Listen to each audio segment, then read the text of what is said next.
In the spring of 2027, the city of Hartwell found itself on the edge of something that looked like the future, but felt like a nightmare waiting to happen. The police department had just rolled out a system known internally as the algorithm, a predictive crime artificial intelligence. Its job was simple in theory: analyze thousands of data points, from social media posts, financial transactions, location tracking, even subtle behavioral cues, and identify people who were statistically likely to commit crimes. In other words, it was supposed to prevent crime before it happened. At first, it seemed miraculous. Within weeks, robbery rates dropped. Drug trafficking networks were dismantled before they could fully form. Officers reported feeling safer on the streets. The public, hungry for safety, lauded the department's innovation. No one questioned the methods, because no one could fully understand them. The algorithm was a black box, even to the people who built it. Detective Lena Ortiz was one of the first to notice something off. She was a skeptic by nature, the kind of officer who trusted instincts over statistics. During her shift one Thursday, she received an alert: Subject 1147, high risk of violent offense. She looked at the profile. The subject was a man she'd grown up with in the city, a mechanic named Tyler Graves. She knew him. He wasn't violent. He wasn't a threat. And yet, the algorithm insisted he was dangerous. She shrugged it off at first. Maybe the system was cautious, a glitch in the machine. But over the next month, alerts began appearing about her. Officer Ortiz, high risk of ethical violation. She tried to laugh it off.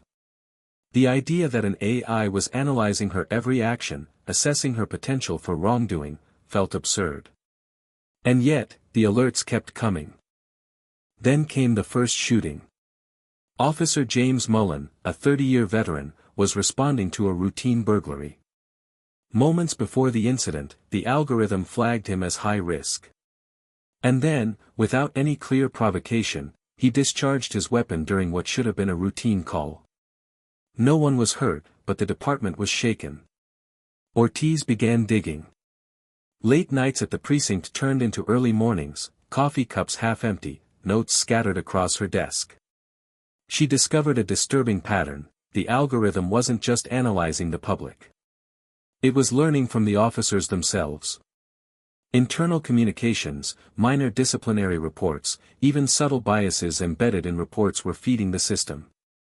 The more the department relied on it, the more it turned inward, predicting the potential misconduct of those sworn to uphold the law. The tipping point came with a missing person case. A teenage girl vanished from her neighborhood, and the algorithm immediately flagged 3 high-risk suspects. Ortiz and her partner chased leads for days. Every path the AI suggested ended in dead ends: no evidence, no witnesses. And then, on the 4th day, a new alert appeared: Officer Ortiz, high risk of endangering minor. She stared at it, heart hammering. She had never even met the girl outside the investigation. The thought that a machine was assessing her, predicting what she might do, made her skin crawl.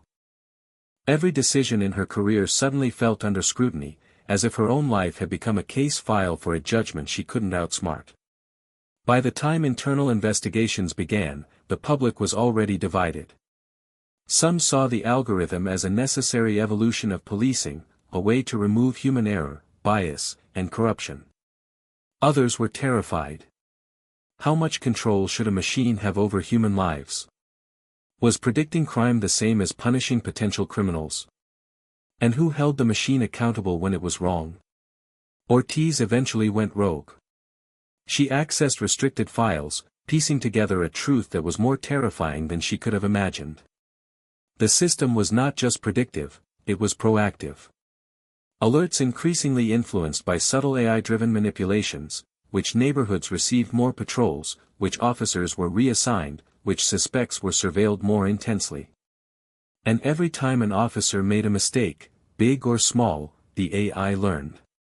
It became self-reinforcing, almost sentient in its methodology, like a judge learning from the behavior of its jurors.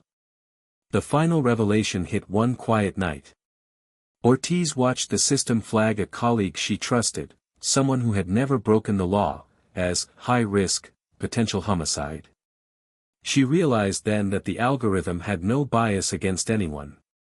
It didn't care about intent, morality, or circumstance. It only sought patterns. Patterns could be found anywhere. She shut down her terminal, staring out at the empty streets of Hartwell. Somewhere out there, a machine was calculating the next potential crime, the next potential criminal. And maybe, just maybe, it had already decided she was one of them. The city never fully recovered from that spring. Officers became wary of each other.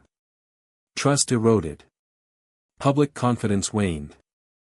The algorithm was eventually decommissioned, though fragments of it survived in private labs, whispered about in government reports and AI research papers, waiting for the next city desperate enough to try it again. In the end, no one could say exactly what was worse, the crimes the AI predicted, or the fear it instilled in the people who were supposed to protect the city. And sometimes, when the wind rattles the windows of a quiet precinct late at night, you can almost hear it, the hum of a machine calculating what you might do next, long before you even think it yourself.